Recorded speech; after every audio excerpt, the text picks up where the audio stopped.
Hello, everyone, and welcome to the Contingency Plan Podcast. My name is Jedi Master David, and with me, as always, is Darth Austin. Hello, everyone.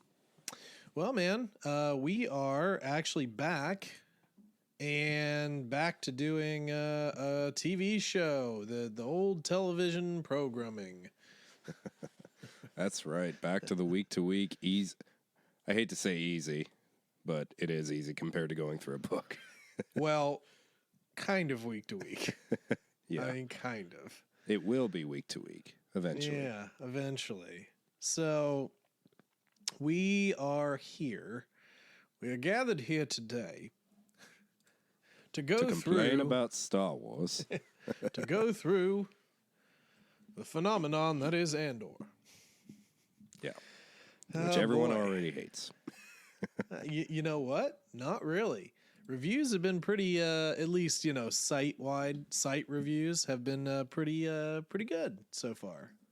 That's good. I don't even know why I did it, but I randomly pulled up like a YouTube review of it this morning. Oh. And I only went through one, so this is obviously very small crowd of reviews, but the guy basically is like, oh, the first line of dialogue is terrible. This show sucks. They didn't put any effort in it. It's like a 30-second long shot of them in the rain before anything happens. Like, So what's the problem? Like the first lines of dialogue is just a bouncer. Like it's not supposed to be profound dialogue. Oh, yeah. Well, I mean, this has to tide us over, dude, because Bad Batch, that we have constantly been misreporting, apparently, might have a new release date. Another new release date? It's very possible that it'll be released January 4th of 2023. Well, you know what? That would be perfect. Honestly, I am okay with that, especially with the other new release, the announcement around the same time frame. I kind of wonder if they pushed one back because of that. You know, they kind of realized how crowded things are for the holiday season. Yeah. So, and again, I guess that was maybe D23 that we had established this date, but we were originally looking for this September 28th. So, like next week. Yeah. And that is obviously not going to happen because we were talking about having to double up. But, from what I've read, the season was given the January 4th release at D23. And it'll have 16 episodes and possibly a 2-episode premiere. I can live with a 2-episode premiere. I don't like it. I think it's dumb. I can live with it. I didn't say I like it. I said I can live with it. Here's what you do, okay? And this is the old school way. You make an hour-long season premiere, and then you make normal episodes. Like this is how it happened. But that's only really relevant for the first season of a show because you're trying to sell it. You want that pilot to hook people. We don't need that. Okay, but let's go back. I was just about to bring up pilots. Remember when pilots used to be like almost a month in advance of the show actually coming out, or a couple weeks? True. Yep. Very true. You have the exact opposite of what we have now, where it's like, okay, little tiny tidbit, and now you wait. Well, and now that's what the trailer is. You get like a 6 or 7 minute trailer, which is essentially a pilot. Yeah, exactly. And I mean, the thing now is that we're getting more commissions of seasons of TV shows, and pilots are a bit less relevant to television. Because the thing is like a lot of pilots are shot, but they're dead. They're dead before they ever reach a wide audience. And to be completely honest, that's probably better because then your TV's not cluttered up by a bunch of crappy pilots of TV shows, but it also doesn't necessarily show you what the wider audience might be interested in. Right. But in this case, like an entity like Disney, they don't really need to worry about pilot to release a show. They're just willing to throw the money at it, Yeah, I mean, that seems to be right now. Disney is still skirting that. I think that I do think they need to be a little careful at times. You know, I know Buzz Lightyear but Buzz is Disney, right? Yeah. Okay. Yeah, it's like, dirt, but sometimes your brain just goes like mush. Let's see what the box office was on that, because I seem to remember that not initially getting very much. So right now, the box office on Lightyear, $226.4 million. And apparently they're talking about like 200 million just to produce the film. And that may or may not include advertising. So technically that's a flop. Yeah. I know obviously there's a huge time gap between it, but I've been kind of just going over a lot of old movies and the production hell they went through and whatnot. It's always kind of interesting to see. And which is a bit weird for a flippin' animated. Yeah. But like 200 million for that. Do you know off the top of your head how much Lord of the Rings cost for the entire trilogy? For just how expansive that was.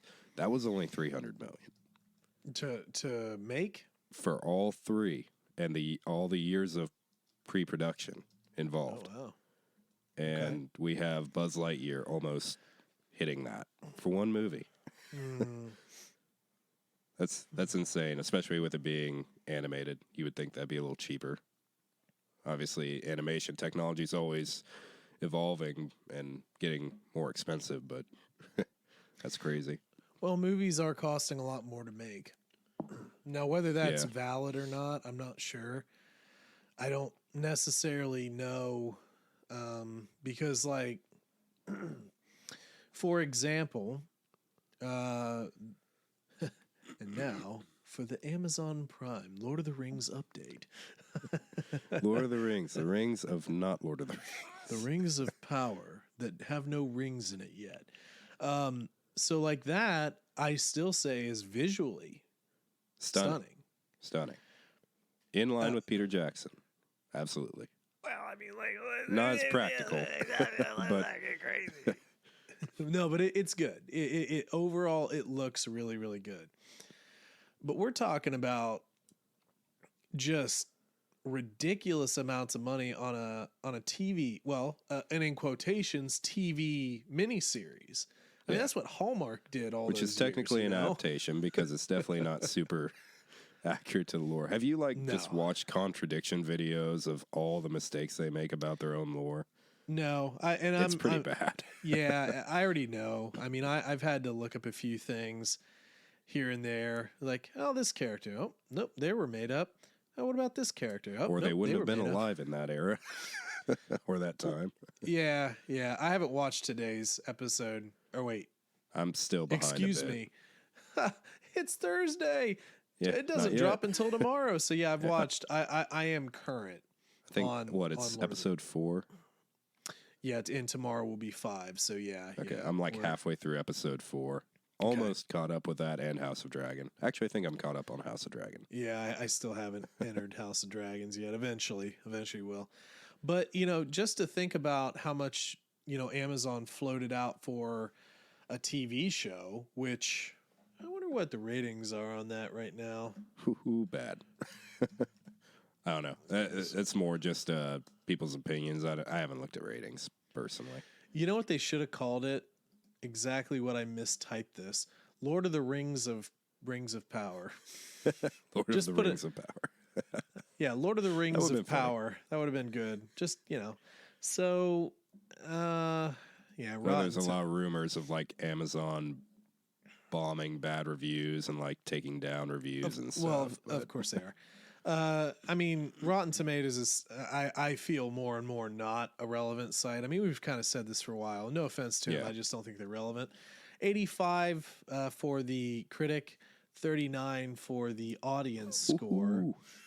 IMDb has it at a 6.9, so a little bit. I actually think IMDb might be a better. You can still get flamey there, but it's actually not bad. And then whatever Google is telling me here, like Google just has a thing. I don't know if this is like a combo of a lot of different or if this is just strictly Google ratings. Is it the Amazon reviews? No, it's just like if you just front page of Google, type it in. So it's giving it a 3.2 out of just under 17,000 ratings. That's got to be influenced by Rotten Tomatoes then. Yeah, it's definitely possible. But holy crap!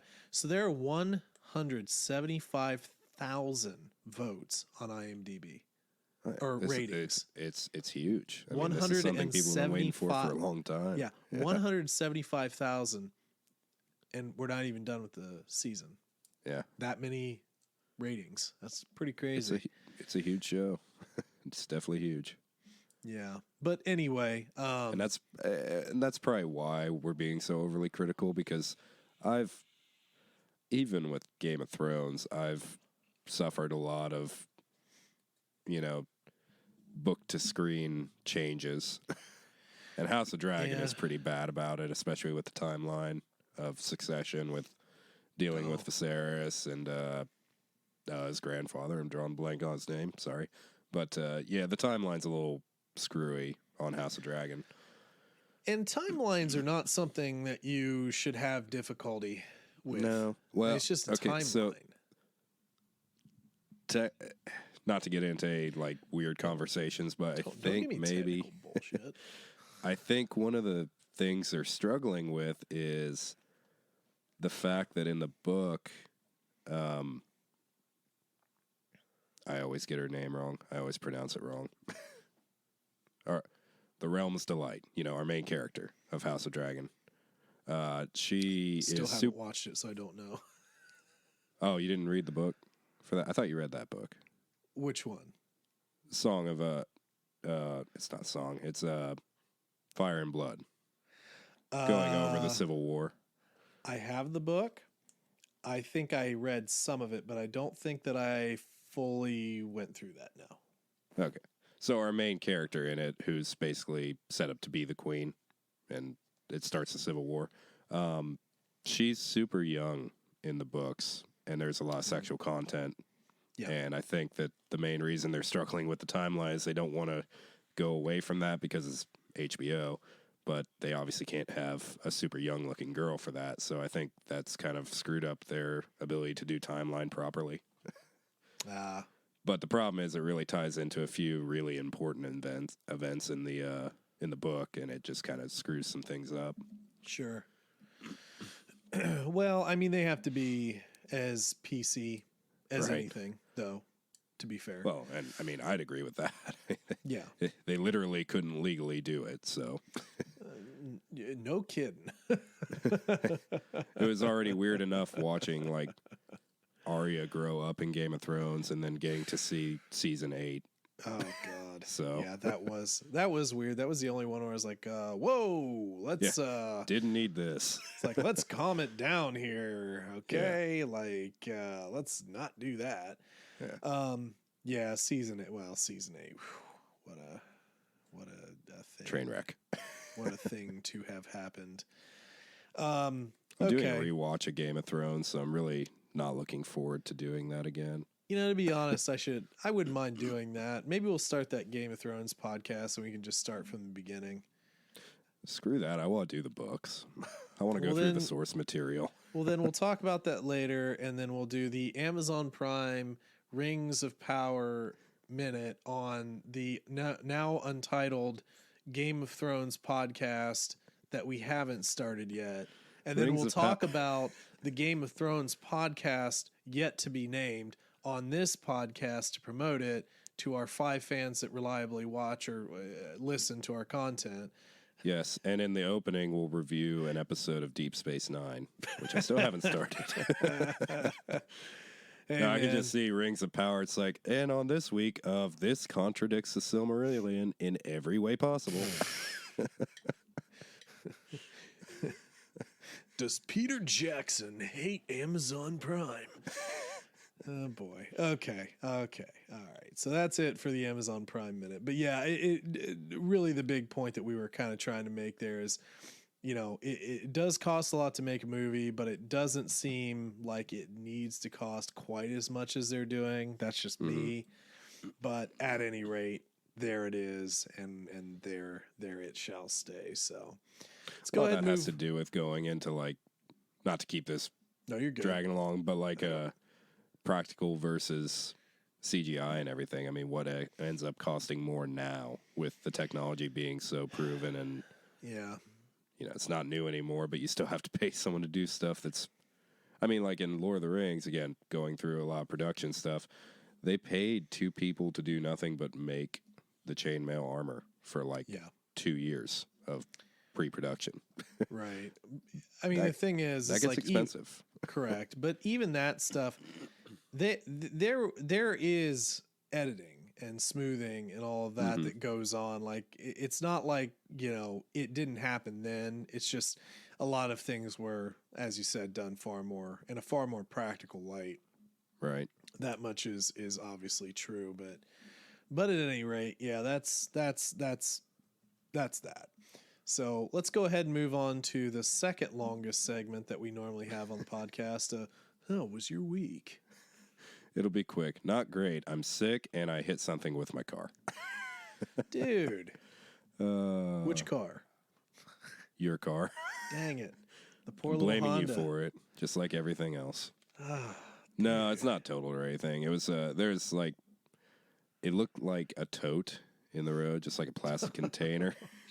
It was dark. I was on my way to work. There was traffic coming, and it was like at the crest of a hill. I had no time to really react without causing a wreck. So crumpled the passenger side of my bumper pretty good. Just going to have to buy a new one. No, come on, man. Yeah. Didn't have to modify it to drive it, so it's not a big deal. It's only like $110 for a Civic bumper. It's not a big deal at all. Yeah, that's true. I mean, there's so many of them out there. You can normally get the parts either secondhand or, just like from a junker or even like OEM. Well, that's like brand new price. So, yeah, I'm sure I could get it super cheap at a junkyard. The real question is, do I buy a brand new bumper and just leave it primed and don't spend the money to paint it? Hey, I did that. I probably will. I did that on my first Honda. Had it, sort of crumpled, and I just put a new, primer black one. Black bumper. It's an accent because I'm doing blackout eventually. Yeah, I didn't actually want that, but I was just like, how does one just paint like one of these? Like, it's not like painting a wall. It's different. Right. And I'm not paying someone to do that. No. That's not happening. So I'm gonna go get some paint and some clear coat in a can. It'll be just fine. Oh boy. The best part is if I do actually take the time to paint it, it's going to make the rest of the car look so bad because it's like 20-year-old paint and it's starting to fade and peel. Yep. Oh yeah. Yeah. I mean, that's absolutely going to happen. That's why color match is a thing for sure. Mm-hmm. Oh, goodness. Okay. So you're sick. You totaled your car. That's about it. Your favorite shoes wore out. Your dog got hit by another bus. I don't know. The dog would have had a better week than me still, even if she had gotten hit. No, I'm doing fine. Other than that, it's a very mild cold. It's not a big deal. Yeah, that mild cold's been going around. We both had it as well. And honestly, if I have enough cough drops, I can't even tell them sick. Honestly, it's not that big of a deal. Ricola. If you're because like if you're taking a bunch of hauls, eventually that stuff will make gets annoying. It'll give you the squirts. Mm-hmm. You'll start needing Pepto-Bismol after that. No, I started taking the Ricola because literally that happened one day, and I had the flu or whatever, sucking down hauls, cough drops all day. You get the blue ones, whatever the heck the blue menthol ones were. Mm-hmm. And then I got home and it was like, oh dear Lord. Oh, and it hurt. It hurt my stomach. It was like, oh, I'm already sick. I don't need this too. So I switched it up to Ricola, and those don't do it. And they taste better. They taste so much better. Oh man, but you got to remember. Get that one guy in the comments. I like the lemon halls more. It's like, you don't listen to this anymore, okay? Because we're not friends. But always No, remember, literally Halls, I will get halfway through it and then just spit it out. Like I cannot. same, I can't do it. same. And you know what? They only work about halfway through too. Yeah. But no, brush your teeth. Always remember to brush your teeth because all that stuff does, or most of it will contain some sort of sugar or sugar base. Just rot your teeth out. So brush your teeth if you've been eating a bunch of those things. Well, you should brush your teeth anyway. I tend to. The more you know. Reading Rainbow. Yeah. So, yeah, well, I mean, that's certainly a week. I don't know that my week was all that much better. Still back and forth on this house stuff. Still, kind of one of those deals where it's like my realtor told me, maybe we should price this like low and start a bidding war. And I was like, that sounds stupid. Yeah. First of all, I don't want to waste anybody's time because if it were me, it's like, okay, let's just say, for example, it's technically, let's just say Zillow says, hey, it's worth $200,000, right? Well, if you put it at 170 and you create a bidding war and then you get what you want, it's like, well, first of all, if it were me and I'm seeing 170 on a house that says it's maybe worth 200, I'd be like, what's wrong with it? I'll take it. No. I'd be like, I would look at it and I'd be like, okay, I'll take it for 170. But that's not what I want. Well, then why the hell did you put it for 170? Because I'll take it for 170. But there have been a couple of houses that have gone probably about $15,000 cheaper than what I have mine listed at. So yeah, realistically, close. Or just rough comparison. Not quite in my neighborhood, but close to my neighborhood. So it's kind of like we'll see. But I've got a showing tomorrow, and then they were doing like an open house. But I was like, you know what? Honestly, I'm just done with it because I don't want to keep paying bills. Still got to pay bills on it. Mm-hmm. I don't want to pay anymore. And I'm still going to profit either way. And I'm going to profit pretty decently because it was a good investment for the time. So just drop it, get it done, get it sold. I want it done. I wanted it done yesterday, but and it's only been on the market for less than 2 weeks. So I'm just being impatient, but it's like, I just want it gone. I want it gone before I go to Disney in October. I just want it gone. I want it, I want it gone. I want the money in my hand. I just want to leave it behind and I don't want to think about it anymore. So right. Plus, and if you go top dollar for what it's worth, you get those people who expect you to have a laundry list of stuff you'll fix for them to spend that money. And that gets to be a headache. It's just not worth it. And then they can get really unreasonable with that stuff. Yeah. And even when I bought it, you have the inspections and everything. And I was like, there were some things that were wrong, but nothing big, like the one bedroom, or the one bathroom fan didn't work, which I later learned was just a switch. It wasn't even the fan. The fan was fine. It was just the switch had went bad. So easy fix either way. I don't even remember. I think one of the foundation vent things was busted. And there was something else. There was something that was fixed, and I don't remember what it was, but I was like, I don't care. Just get the hell out. Right. It doesn't really matter to me one way or the other. I'd rather fix it myself than wait.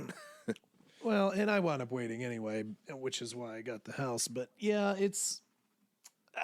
I don't know. It doesn't really matter to me, but I just want it gone.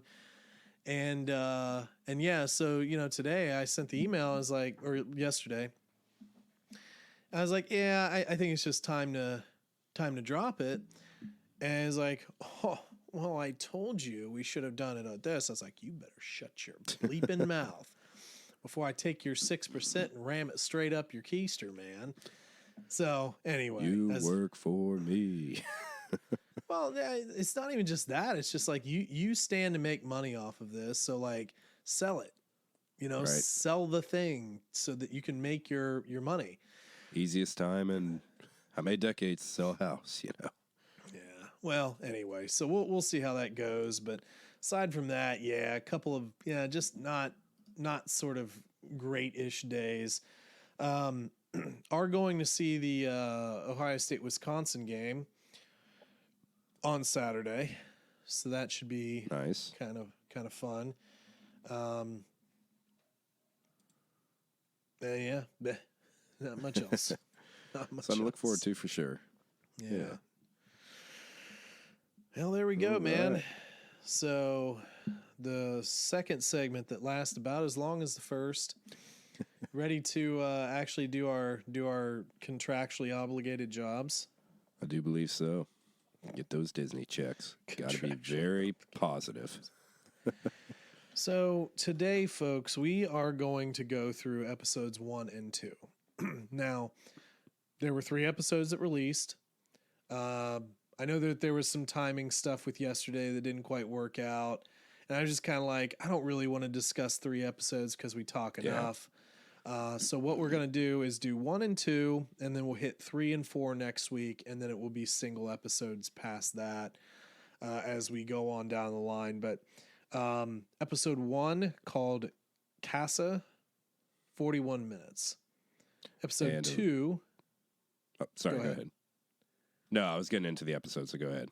Okay, so then episode 2, that would be me, 37 minutes. And although we're not talking about it today, episode 3, Reckoning, is 42 minutes. So again, we're doing those variable lengths, seemingly no continuity here. It boggles my mind a little bit why we can't hold to like a standard 40. Well, standard 40, standard 45, 48, something like that. It's weird. It's weird, man. I don't want a bunch of fluff to line it, but like you see some shows get down to like 34, 35 minutes. I think Kenobi did that once. It's like, why? Yep. Did you forget? I don't know. But I will say one thing that we haven't gotten from a lot of shows lately. Pretty cool intro music. I actually enjoyed this quite a bit. I did dig the music. Actually had some substance. Kind of call back to how much we liked Rogue One's music. Yeah, I'm glad you brought that up because I was thinking that when the episode aired, when I was watching it, I was like, got some music. Yeah. And that's actually one of the things about the Rings of Power. I actually really like their music. I think it fits really, really well. And, more to that entire universe was created by, effectively through song. Yeah. So music is very significant. Be good music. Exactly. But in Star Wars, we have very distinctive music, and I would say really good music, but the shows have been a little lacking. So it is good to see some good music here. I mean, other than Mando, we really haven't had good music up until this point. Well, I'll tell you, even the Mandalorian theme song had to grow on me a little bit. Yeah. Yeah. Well, it had to grow on me. I think you had to watch a show to really get the point of the theme song. I think so. Boba Fett and Bad Batch were just garbage. Honestly, did Bad Batch even have a theme song? They did. They had a theme. And just kind of overall review of it at once. Both episodes had some good music throughout. We had a cool little rock drum theme near the end of episode 2 that was pretty exciting. So that was interesting. It was an interesting choice. It was good, but I was like, it worked. It wasn't Star Wars, but it worked. Yeah, it's like, what the hell was this? Yeah. So yeah, musically, I'm pretty happy about it. What do you think about the look of the show? Gritty in a very good way. You definitely get into the seedy underbelly, so that's going to lend itself to a certain art style. But it kind of reminded me a bit of what was our Star Wars game that got canceled? 14-14, 13-13, something like that. The bounty hunter game, basically, but very similar art style. I thought it was really good. The only things I thought were kind of weird were like the holograms of like Cassian were really poorly done. Like they looked nothing like him. Those were kind of odd, but other than that, visually pretty well done. So this world that we start the first episode off in, and honestly throughout it, it kind of makes me think of Corellia. And more specifically, if you remember the Solo movie when we're like in the beginning, like we're going down that kind of one road, and you're in this side door into stuff. Mm-hmm. The whole thing just reminded me, for whatever reason, of Corellia, like semi-industrial kind of Blade Runner esque, you know. And it really doesn't show its volume until we get to the end of episode 2, where we're kind of like flying into this city we've been watching just at night, and we really get a scope of how massive and like ridiculously densely populated it is. Yeah, absolutely. So as we get in here, obviously Diego Luna comes out front and center. I want you to go to episode 1. I want you to do it. Like, can you do it? Can you just go ahead and do it for me? Okay, there we go. I just want to get cast list per episode, because I don't want to be weird about this, but like not a waitress. Our CD bar girl. I want to say that this must be. I'm kind of looking off to the side. What do you think? Do you think this is Carolyn Green or Margaret Clungy? I have a general cast list, so let's see if I can find it real quick. Let's see. Oh, well, Carolyn Green's been in a. Oh, she's crew. Oh, she was special effects in Last Jedi, and crew for like Wonder Woman and Justice League. Interesting. Nice. So, how about Margaret? Isn't this entertaining?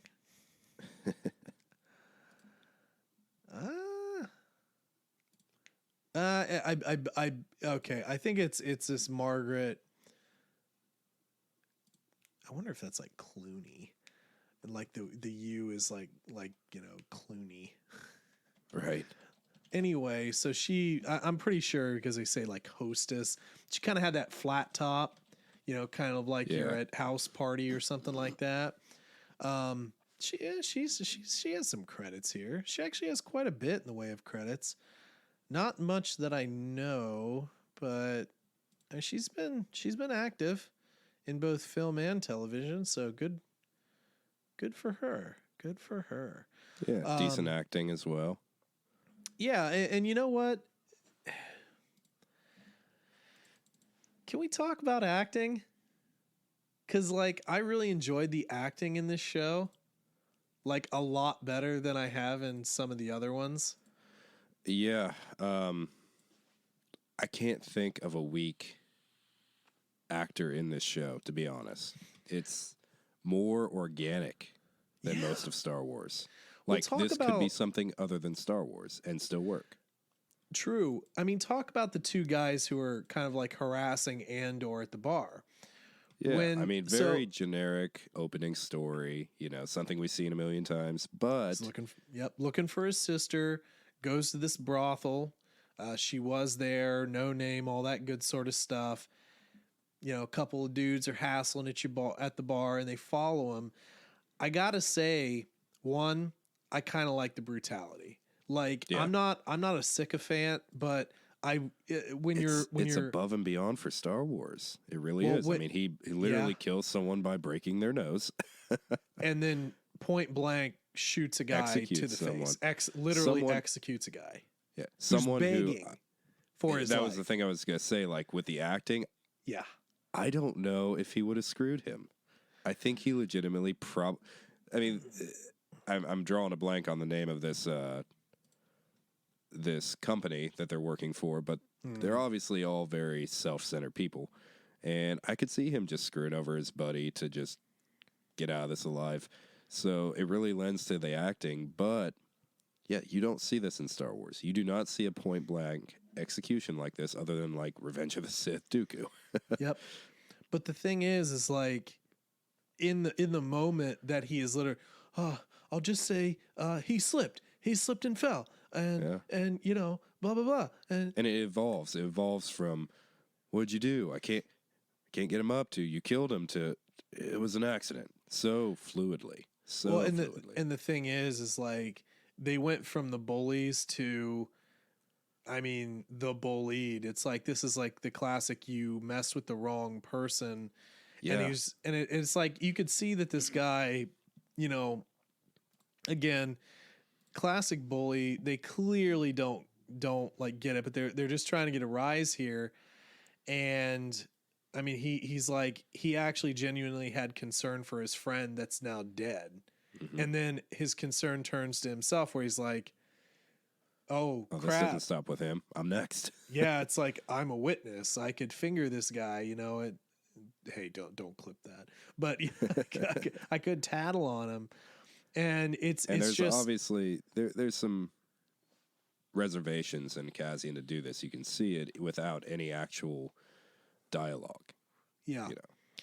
But it kind of does lend it to, like, one, how, you know, the Republic would have loved to have got their hands on this guy as a spy, because his scruples are so low. Like, he will just execute a dude, and just like we saw in Rogue One.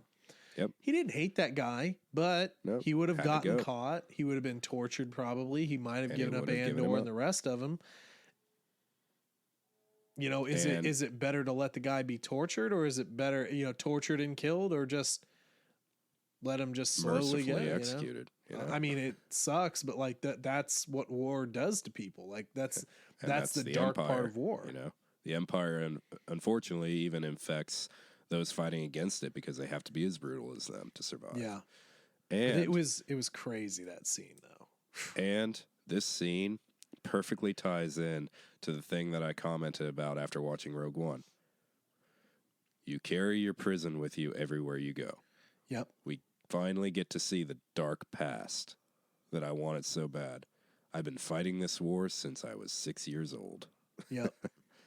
This is what I wanted from the show, and it does not disappoint in the first 15 minutes. Yep. But you know what's even cooler than that? Peeing on a robot. Little robot. Getting peed on by some dog thing. Yeah. The trash can robot. That dog was goofy looking, though. I'm not gonna. That was pretty stupid. Like, I laughed out loud watching that. Yeah, we've seen a couple of them. So we have the voice of, let me go back here, B2EMO. And this is voiced by a Dave Chapman. Which is pretty cool. Looks like another dude who, he was BB-8. He did something with BB-8, performed I don't know what that means exactly. But he did something with BB-8 for Force Awakens. And then was a crew member for Rogue One. He's in Rings of Power. Nice. Special effects, Prometheus, crew for Jurassic World. So, yeah, I mean, actor and crew. It's kind of interesting what they're doing here. They're taking a lot of, you know, presumably very unknown people, kind of the Star Wars way type of deal. And they're he was a puppeteer for that Dark Crystal remake. He was in Solo. Yeah, so he was BB-8 throughout the voice. What? So yeah, he was did BB-8 stuff. Wizards and Aliens, Hacker Time, a lot of stuff here. Yeah, a lot of Muppets.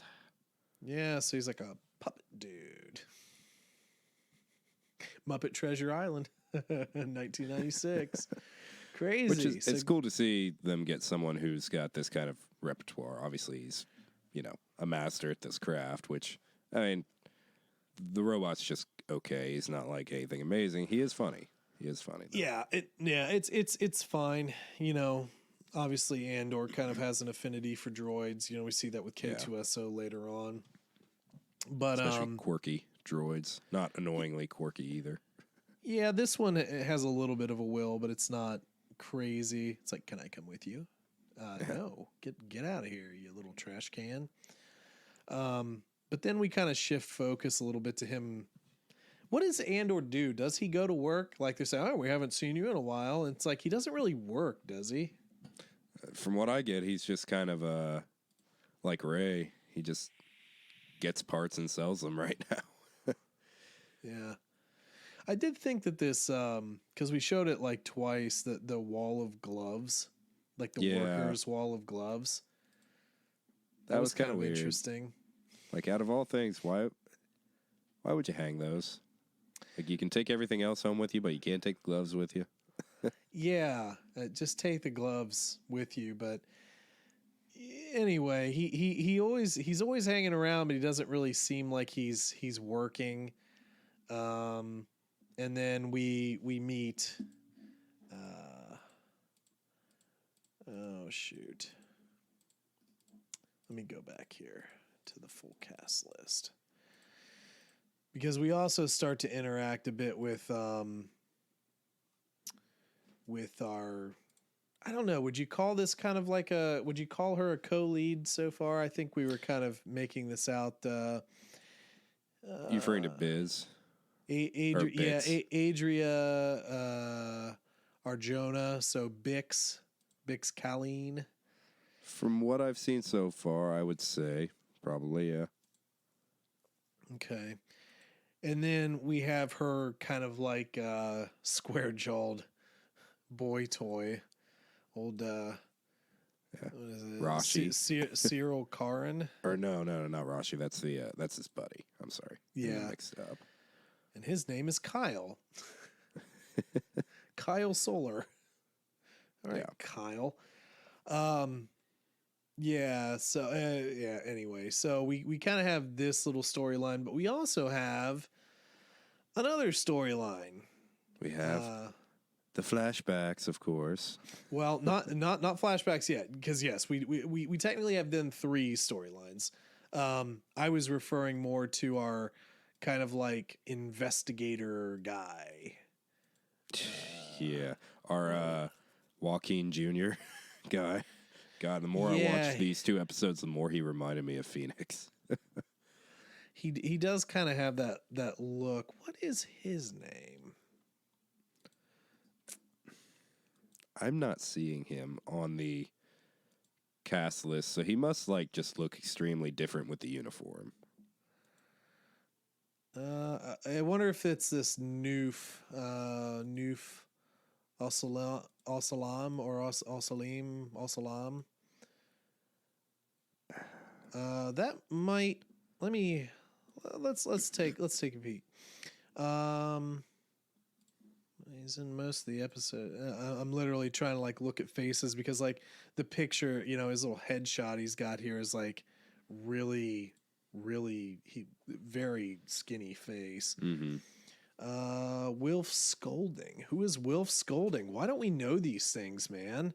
We dumb. Because we did not prepare. Nor is my video zoomed in enough to read the closed captioning of the names as they scroll through. You're terrible. You're a terrible guy. I know. Let's see here, man. Yeah, and it's funny because like things really haven't caught up here. Like as far as the cast list, why is this so bad? I don't know. Yeah. Okay. No. Okay, I was wrong. So that Cyril. Were you getting the boyfriend mixed up? Yes, I'm getting them mixed up. Okay, correct. I kind of wondered about that. That's what I'm doing. So yeah, this Kyle Solar, who's playing Cyril Karn or whatever, that's kind of our overzealous Ken doll officer. Do you like that his supervisor, like spot on, knew exactly what happened to those 2 guys and just straight up was like, yeah, they did it to themselves. They were kind of rude, bad people, and I don't care. It's like, I kind of hated those guys. It was an accident. One broke his nose and died, and the other one shot himself in the head. Yeah, that was I kind of did like how he's like, make them seem helpful, but not too helpful. Like, we don't need a huge news story about this. The Empire would not be happy to see crime rates growing up. Absolutely. But then we get a little bit later, and this is more on episode 2, where we get our sergeant, our overzealous sergeant, kind of like, there's pockets. I added some piping rebellion. I added some piping and pockets. Well, no. Yes, you caught that. No, I was talking more about the sergeant who was like, talking about like pockets of rebellion and they have to be snuffed out. Yeah. But you're right. Yeah, it's like, did you alter your uniforms? Like, yeah, I mean, there's some like pockets and piping, and it's pretty cool, right? You want one? I could sew you one. I have a life outside of this job. He seems like the kind of guy. What's our organization? Do you remember the name? No, I don't remember it. I don't know that that's all that relevant to me right now. We'll figure it out later. I literally hated everyone in the organization, though, other than our leader who leaves. Of course, the one guy with common sense leaves right away. Well, it is kind of interesting. It's like, so what exactly are they doing? Mm-hmm. Do we know that yet? Because I don't know specifically what they're doing. Like, there's a shipyard. There's people going into somewhere with gloves. Like, what are we doing specifically on this planet?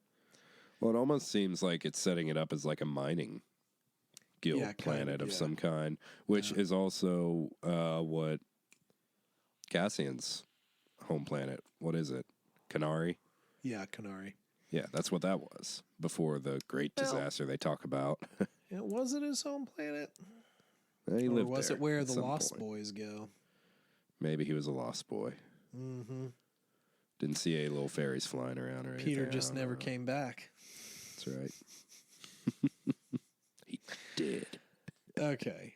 So, can I just talk about how, like, Bix might be the shiftiest person I've ever seen in my life? Oh, my God. Yeah. No, I don't trust her one bit. Not one bit. No. She will eventually kill somebody. Oh, she's going to knife him. She's going to kill the boyfriend. Yeah. She's not just going to kill him. She's going to, like, knife him. Like slashy, like Wolverine something. Like, it's going to be messy. Yeah. Like, she should be put in an episode of Supernatural and just, like, start killing people, It's funny, like, she's on the screen right now as you bring that up, but, like, just the way the actress moves her eyes around, constantly darting around, really lends herself to the character. Like, she's super in this role. She's probably shifty in real life. Yeah, I mean, she's like, because the whole thing is, so she has a contact that, hey, doesn't he want to meet me? Well, yeah, that they give stuff to. And, she's very shifty. She's very secretive. And her little boy toy boyfriend, is he's suspicious. Yeah. He's a little overprotective. Yeah, he's also just kind of like, a tool.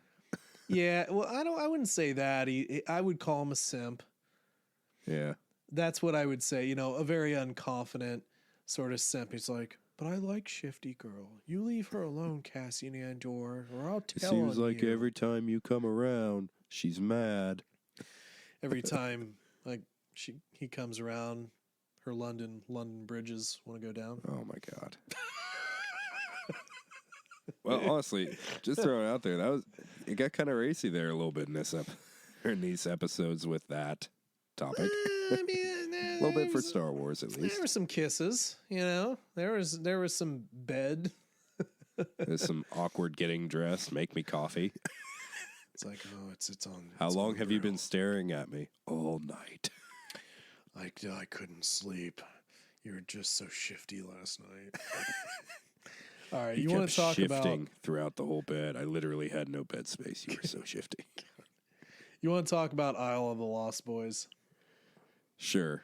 Yes. More flashbacks, because we cannot have Star Wars without flashbacks. Well, we had kind of like wondered a bit about Andor's past. Like, what is it that puts him off like this? So one thing, we're not seeing any adults, right? We're seeing kids. Yeah. And we're seeing kids that look kind of like they're in flight suits or some sort of like jumpsuit thing. Mm-hmm. And with strange staffs that have like they're like dart gun staffs as their weapons. Yeah, very Clearly interesting. not native weapons, like they made them from something. Yeah, and they are Scrapped them from speaking the a ship, language, right? And they're speaking a language that they're not translating. Yeah, which is interesting. That's kind of odd. I mean, yes, we have a few languages in this that they choose not to translate, but I think this is deliberate for some reason. Yeah, and we do get a cut. I guess we could just tell the story because we are blending 1 and 2 together here. Yeah. So essentially, a ship crash lands on Canary, and the kids are going out to, I don't know, hunt for meat. Who knows? They're cannibals. They could be. We get them sort of like painting their faces, sort of like tribal paint. They have their staff blow dart guns, and we kind of have Cassian sort of imitating the lead girl who sort of just had the one black strip down her chin. And so he does that as well. And effectively we go on the hunt, I guess. And our lead girl is killed. There were 2 by scientists. Yeah, which was kind of weird, but these 2 guys one had survived the crash, it looks like. The other was dead. And the one who survived just comes up shooting. Shoots the girl and then just gets darted all to hell. Even though, like, she lifted him halfway up in the air before walking by with her staff. And I guess that didn't wake him up. But it was kind of a brutal-ish scene for Star Wars, Kind of more realistic dead bodies laying on the ground. And right. Obviously her death was a bit brutal, a little out of nowhere. Yeah, I mean, you're killing kids, and then all the kids kind of like they're going a little nuts and carry her off. But even before we kind of go on the hunt, we sort of see the mining that's happened on this planet, which coincidentally, definitely a painting. That's like old school TV painting right there, which I appreciate in a way. It was just kind of funny to see him looking off in what clearly was nothing. Right. There was nothing there. Right. But yeah, this sort of Land of the Lost thing, it's interesting. Where are the adults? Nobody clearly seems to know this planet when it's brought up. Right. We clearly see that he has a mother because we meet her, who she is played by Fiona Shaw, who was also well, she was Aunt Petunia in the Harry Potter movies. Yeah. And among other things, obviously, but that's very recognizable. But she's certainly been around the block. Really enjoyed her role in this. I thought that was really good. Her outburst was freaking awesome. Yeah. Her little bickering matches with our droid, Yep. Good stuff. Yes. And as we kind of move more into the second episode, how'd you like the bell guy? What the heck is this bell guy, man? He's very serious about his bell ringing. I gotta love Star Wars that we can create hyperdrives and explore space, but we can't figure out the technology to automatically ring a bell at the top of every hour. But you know what? That is his life's career, and he is sticking to it. That's right. It was, I think it was mainly used to kind of show that the planet we're on is a bit more, primitive's a harsh word, I think, but more practical. They definitely do things without a ton of technology involved. Mm-hmm. Even Bix as a mechanic seemed like it was working on some older, crappier stuff. There's definitely not a lot of money flowing through this city. I think that was kind of the point to be made. Yeah, or at least for the common, the common people. That much is for sure. But yeah, I mean, I kind of thought the bell thing was funny. Now, in the background, however, we have our kind of overzealous. He's a lieutenant, right? I think so. Okay. We have our little overzealous lieutenant, which coincidentally, if he survives, I think he's going to be like a bigger Imperial. Like, I think he'll move up and be like, kind of like that Hux, that sort maybe of... end up like a Moff or something. maybe a major minor foil as we go along. Because we all assume that this will last at least 2 seasons. And you're going to need some sort of foil here. So maybe he'll continue as kind of like the somewhat inept, but smart enough, ambitious enough kind of foil. Well, you definitely do get that Hux vibe on his kind of inability to interact with people. Yeah, like he definitely does not. He doesn't have anybody's respect in this crew. Yeah, how'd you like his speech? Which we'll get to. The speech was so cringeworthy. I liked the. Just when he was talking to the 3 people about getting everything started, he's just like, come on, let's go. Yep. It's like, nobody wants to work for you. No. They're all complaining about overtime. Yep. How'd you like our oddly Scottish accented guy? Yeah, who gets him ready? Gets him ready for the speech. Hey, he was sweet. He was the overzealous sergeant. He was like, he was having a good time. But yeah, so that whole thing, basically, we've kind of identified Andor at this point. Yeah. We had some basic features, and then the hostess girl or whatever who was working at the little brothel had ID'd him. It's because he didn't pay later, like she said to. Man, I don't think he paid jack shit. You pay at the end. That's kind of a weird comment. That is right. You pay at the end. But my card, I have credits. I have credits. I have 300 credits on me right now. You want to take them? But so he's been identified at this point, and it was really down to his comment about asking about his sister and Kenari, and even though his mother had lied about living on like Fest or something like that. Yeah. And so now he's conceivably on the run. One thing, like, I don't want to linger on this kind of stuff because it's a kid's show, but you had kind of said it, and it was more here in the second episode when you talked about sort of like things getting a little bit more risque. Mm-hmm. Well, it got a little bit more risque in this, and I actually wondered when creepy boy toy boyfriend was like just watching her as she slept. If they were just gonna go full on like Game of Thrones, just oh my god, boobs or something like that, you know what I mean? They didn't. I mean, they came close. Yeah, I mean, they putting her pants on, it's fine. Yeah. But I did think that was fascinating because like it is a departure from Disney in general. Yeah, from a lot of what Disney and Star Wars has done. I mean, it's not like full on or anything like that, but it's different. It's definitely different. It's a different vibe they're trying to cultivate here. Which is good because they needed to. They have a lot of kids stuff coming up, and it's about time we get something a little bit more. I don't want to say realistic. I don't want to say gritty, but just sometimes the kiddish stuff kind of takes away, distracts from the show. Mm-hmm. This feels more like real life. Yeah, this a little bit more real life. Yep, yeah, exactly. Oh, but one thing I want to throw out there are not evil, just blundering corporation has the stupidest ship I have ever seen in Star Wars. Did you actually pay attention to the design of this ship? It is the most. I didn't. It's like a pyramid on top of an actual ship. It's the stupidest thing I've ever seen.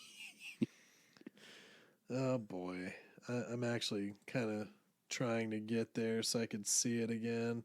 It's like at 2724. Found it. 2724. Okay. Let me get around. Oh yeah, it's so stupid. It kind of looks like one of the pyramid ships from like Stargate. It's so bad. That's funny. Well, yeah. So anyway, I want to see the landing gear on that. It's just like straight up 4 legs. There you go, 4 legs. Exactly. 4 legs. It's gonna look like a turtle when it lands. Yep, that's what's gonna happen. So anyway, we do have this force that's coming for Andor, conceivably, and yeah, Andor is basically getting ready to set up a meeting with who we know is Stellan Skarsgård, who has spoken the least amount of lines he has ever spoken in Star Wars. I'm sure he'll talk a bit. Luthen Rael, or Rael, maybe. Who is kind of lends himself to another character you shouldn't probably trust, just based on that interaction with that guy, the miner or whatever he is. Yeah, Propulsion guy. Right. Now, the one thing is like I already have seen their meeting, even before the series started, because it was in the preview. If you watched Rogue One at IMAX, so that so I kind of vaguely know, and obviously we got some different parts from the trailer, where he is presumably some sort of like aristocratic guy, probably a lot of credits, and he's trying to maybe do the right thing, possibly. So, yep, that's the thing. And then we get our drum solo and our dramatic walk through a scrapyard. Yeah. I don't know. It was very interesting, and like the visuals are fun. It is very very industrial, and maybe more like, as I'm kind of watching this a little bit closer here, maybe this is just literally a scrap planet. Like they're just kind of like Cal Kestis is working at the beginning of Fallen Order. So maybe they're just scrapping old ships, for the Empire or something, and that's just kind of their trade. And my God, 5.5 minutes of credits. Yeah. I just now realized that. Why? Because so you have to know. How many minutes was this episode? That was 37. So 32. Yep, 32. We got a half-hour episode, and it was not a dense episode for sure. I mean, no, a lot of exposition, so a lot of not getting around to anything happening. You want to go ahead and hop into ratings? I think so. We'll do episode 1 first, go through that, and we'll do 2 after that. So what's your episode 1 rating and why? Well, honestly, my rating for both is going to be pretty similar, so I'll just kind of hit the key points on both episodes. That's fair, yeah. I wouldn't necessarily say setup for anything is very strong. We don't really have a great idea of what's going to happen or what the stakes are. They're definitely setting it up, obviously, for the first 3 episodes to be its own condensed story within the series, which I'm getting tired of personally, especially when Star Wars tries to go episode to episode stories. But that's really the only negative I'll say about it. Visually, I like the show. Sound is good. Intro's good. Music's good. Acting was all in all very good. I said it earlier, I can't really think of any acting that I didn't like from any character, even down to just our bartenders and our bouncer. Like, everything was well done. It doesn't get me super excited for what's to come. Obviously, I'm going to try and get to episode 3 as quickly as possible, and maybe that'll change. But I'm okay with it being a slower show at this point, so that might change over time, but yeah, not bad at all. Decent show, and it's definitely a change of pace from what we're used to with Star Wars. A little more adult themes, a little more tragedy, obviously, going on, so excited to see what's happening with Andor pre-Rogue One, and I'm not going to give it the same rating for each. I thought episode 1 was a little better, a little more substance. We'll go with 7.5, 7.6. We'll do 7.6 out of 10 for episode 1. Okay. And 7.4 for episode 2. Okay. Harsh, man. Why you gotta be so harsh? I feel like I've been a little too generous lately with some ratings. No, I mean, I think that's... it would have been a higher rating if we had a little more anticipation and setup for the story to come.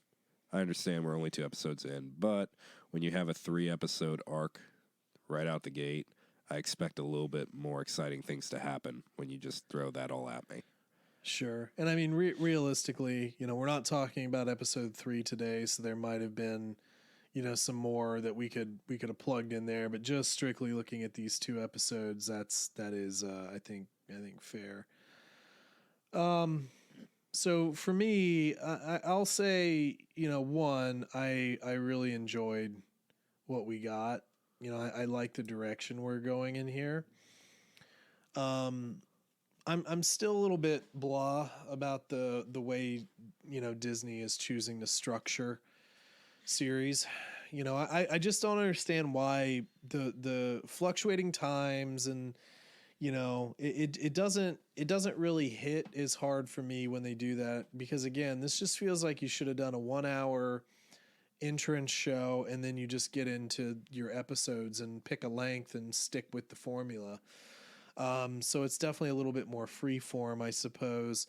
But I think that episode 1 set up really, really nicely what we're going to see here. And I like it. I mean, I really enjoyed the grittiness of it. I enjoyed the fact that we're setting up Andor as potentially a guy who's not a very good person. I like Bix and her shifty eyes, and, kind of hope to see maybe some more substance there. Although on the IMDb, we only have her listed for 4 episodes. So who the heck knows what that's going to be. I mean, my God, we have Alex Ferns, who plays a Sergeant Costech with 11 episodes. I mean, what? Okay. So maybe, yeah. And again, IMDb lies to us too sometimes, for the sake of the show and what they think are spoilers. But I enjoyed what I saw. I kind of enjoyed I just enjoyed the feel of it. It felt really good. But I'll tell you this much, it definitely feels a bit like Blade Runner. It feels like Harrison Ford, Blade Runner, post-apocalyptic world. But it's kind of fun. And I think that one thing, people are either going to love or hate about this is that, one, this isn't Force. This isn't the Church of the Force here. This is conceivably the birth of the rebellion. This is very much average people doing bad things for a higher purpose, and people doing bad things in the very beginning here for really potentially no purpose except their own. So I do think that there's going to be people who won't see this as Star Wars and might write it off.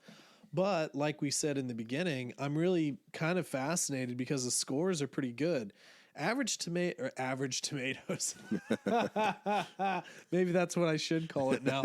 Average tomatoes, Rotten Tomatoes, critic score 89%, audience score 82%.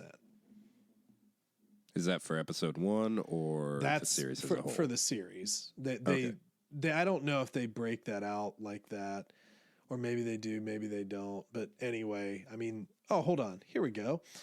That might have been for an episode. I wonder, was that an episode? No, it just says Andor. I don't know. There are 2 pages because, okay, so here's one page. And then here's another page, just season 1, which has 91% critic and 82% audience. I see. Season 1's okay, but overall as a series, it's a problem. Yeah, I'm not 100%. Let's see. Okay, here we have individual episodes. Do they do that?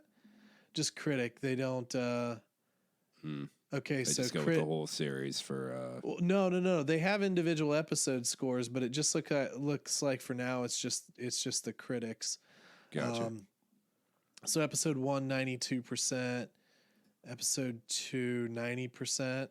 Very low amount of ratings. So let's bounce over to where I actually like to look. So Andor. Andor.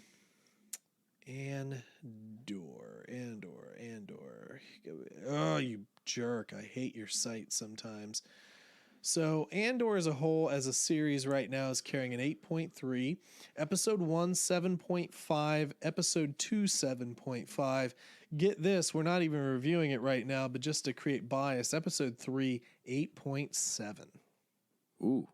You are referring to IMDb, correct? Correct, yes. Okay. And these actually have a decent amount of reviews, 3,300, 2,600, 2,600. So, like, this is where people review stuff. Now, you can get review bombed just as easily here as anywhere else, but this is where I like to look. So anyway, considering we were kind of worried about the show just not getting any traction and views, that's a good start. Yeah. It's decent. Yeah. So what I would say is episode 1 definitely better than episode 2. I like the vibe that they created with it. I'm going to pump that at an 8.1 because I think it was good. Now, could it have been better? Perhaps, but I actually liked it. I think it was a good introduction. Episode 2 was a little bit fillery to me, kind of like an extra scene. yeah, extra 10 minutes or something like that. Maybe just extra juice, but it's basically just setting up what will happen in episode 3, which is conceivably what I watched in the IMAX, which will be our confrontational scene. So 8.1 for episode 1. For episode 2, I'm going to go ahead and just bring it back down to earth a little bit, and I think I'm going to do a 7.7 on that one. Okay. And I think I'll be pretty happy with that.